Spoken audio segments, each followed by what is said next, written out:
లో తెలంగాణ రాష్ట్రానికి ఒక గొప్ప గుర్తింపు.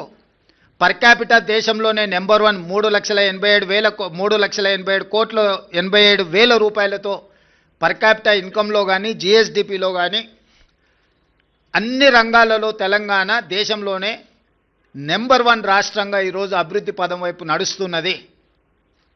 ఇంకా అభివృద్ధి జరగాల్సిన అవసరం ఉన్నది. సంపద పెంచాలి, పేదలకు పంచాలి అనే మా విధానాన్ని కొనసాగిస్తాము. ఇప్పుడు ఏ విధంగా అయితే మీడియా సహకారం ఉందో భవిష్యత్తులో కూడా మీ సహకారం ఈ విధంగా ఉండాలి అని మా ప్రభుత్వం భావిస్తుంది.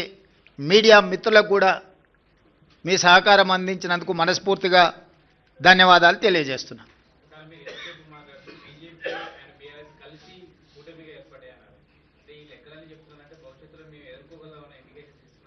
ఖచ్చితంగా దాంట్లో మీకు అనుమానం ఎందుకు? పార్లమెంట్ ఎన్నికల్లో వాళ్ళిద్దరు కలిసి వచ్చినా కూడా ఎదుర్కొని 8 సీట్లు సాధించినాం, 40% పైగా ఓట్లు సాధించినాం. ఇది భవిష్యత్తుకు పునాదులే వాళ్ళిద్దరూ కలిసిమెలిసి పోటీ చేస్తారనేది. నిన్న కేటీఆర్ ఒక రోజు ముందు కేటీఆర్ మాట్లాడతారు, తర్వాత రోజు కిషన్ రెడ్డి మాట్లాడతారు. సేమ్ ప్రెస్ మీట్ ఏదైనా చూడండి మీరు. కిషన్ రెడ్డి గారు ఇప్పుడే ఏదో జరిగిపోయినట్టుగా, బీఆర్ఎస్ ఉన్నప్పుడు అద్భుతాలు జరిగినట్టుగా, బీఆర్ఎస్ ఉంటేనే బాగుంటుంది అన్నట్టుగా కిషన్ రెడ్డి గారు వ్యవహార శైలి చూసిన తర్వాత మీకు ఏమైనా అనుమానం ఉందా? అందుకే చెప్తున్నా, వాళ్ళిద్దరు కలిసి 1/3, కాంగ్రెస్ ఒకటి 2/3. వాళ్ళిద్దరు కలిసి 33%, మేము ఒక్కరం 66%.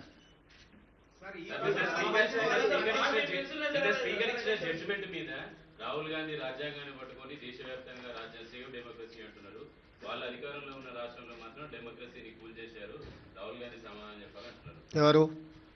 టీఆర్ఎస్ అడగండి, వెళ్ళి రాహుల్ గాంధీ గారు రాగానే ఢిల్లీకి వెళ్ళి అడగమని చెప్పండి. స్పీకర్ గారి నిర్ణయం మీద రాజకీయ పార్టీగా మేము స్పందించడానికి ఏమీ లేదు. స్పీకర్ గారి నిర్ణయాన్ని వాళ్ళకు నచ్చకపోతే న్యాయస్థానాలు ఉన్నాయి. మీరు రాసిచ్చిన స్క్రిప్టునే స్పీకర్ అనౌన్స్ చేశారు, మీరు సభలో కూడా ప్రస్తావించారు అసలు అని. ఇప్పుడు నేను వాళ్ళ అవగాహన రాహిత్యానికి జాలి పడుతున్నా. పదే హరీష్ రావు గారు శాసనసభలోనే మేము 37 మంది శాసనసభ్యులు ఉన్నాం, మాకింత సమయం ఇవ్వాలని మాట్లాడింది మీరు కళ్ళతో చూసిరు, మీరు చెవులతో విన్నారు, అవునా? ప్రతిసారి శాసనసభ ముగింపు సమావేశాలలో స్పీకర్ గారు ఒక బులెటిన్ ఇష్యూ చేస్తారు. ఏ పార్టీకి ఎంతమంది శాసనసభ్యులు ఉన్నారు, వారు ఎంతెంత సమయం మాట్లాడినరని ప్రతిసారి బులెటిన్ ఇష్యూ చేస్తారు స్పీకర్ గారు. ఇప్పటివరకు జరిగిన అన్ని శాసనసభ సమావేశాల ముగింపులో స్పీకర్ గారు స్పష్టంగా ప్రకటించారు. ఏ ఒక్క రోజు కూడా స్పీకర్ గారి నిర్ణయాన్ని వాళ్ళు ప్రశ్నించలేదు. రెండవది, మొన్న జరిగిన శాసనసభ సమావేశాల్లో హరీష్ గారు స్పష్టంగా చెప్పారు, మా నెంబర్ 36, 37 ఉంది, మా సమయం ఇంత రావాల్సిందే, మాకంత సమయం ఇవ్వమని అడిగినారు. టీవీలో పేపర్లో మేము చూసిన ప్రతి నెల 5,000 రూపాయలు ఎమ్మెల్యేల నుంచి వాళ్ళ టీఆర్ఎస్ ఎల్పీ నిర్వహణ కోసము డబ్బులు కూడా తీసుకున్నారని. లావాదేవీలు బాగానే ఉన్నాయి, వ్యవహారం బాగానే ఉంది, వాళ్ళ పేరు మీద మైకు కావాలి, వాళ్ళ పేరు మీద మాటలు కావాలి, వాళ్ళ జీతాలలో వాటాలు కావాలి. మీ వాళ్ళనే మీ వాళ్ళు కాదు అని అనుకునే పరిస్థితి ఎందుకు దాపురించింది? ఇంత రాజకీయంగా ఇంత దుర్భరమైన, ఇంత నికృష్టమైన పరిస్థితి ఎవరికైనా వస్తుందా? సొంత పార్టీ ఎమ్మెల్యేలనే మా వాళ్ళు కాదు అని. మనం గతంలో చూసినాం, పిల్లల్ని నమ్ముకునేటోళ్ళను సంతలాల్లో వచ్చి పిల్లల్ని నమ్ముకున్నారని. కనీసం వాళ్ళు పేదరికం ఉండని నమ్ముకున్నారు అనుకున్నాం. మరి ఇప్పుడు వీళ్ళ విచిత్రం ఏందో, మేము మీ పిల్లలమే, మేము మీ వాళ్ళమే అని వీళ్ళు అంటారు, మీరు మా వాళ్ళు కాదని వాళ్ళు అంటారు. వాళ్ళు అదే చెప్తున్నారు కదా. ఇప్పుడు దాంట్లో ఎవరు మైనర్స్ లేరు, అందరు మేజర్లే కదా, విజ్డమ్ ఉన్నోళ్ళే కదా. ఆ మేజర్స్ విజ్డమ్ ఉన్నోళ్ళే వాళ్ళు ఎవరో చెప్తున్నప్పుడు నీ అభిప్రాయంతో నా అభిప్రాయంతో ఏం పని ఉంది?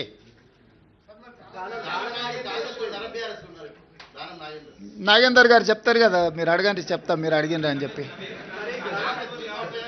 ఎస్, అమర్ గారు.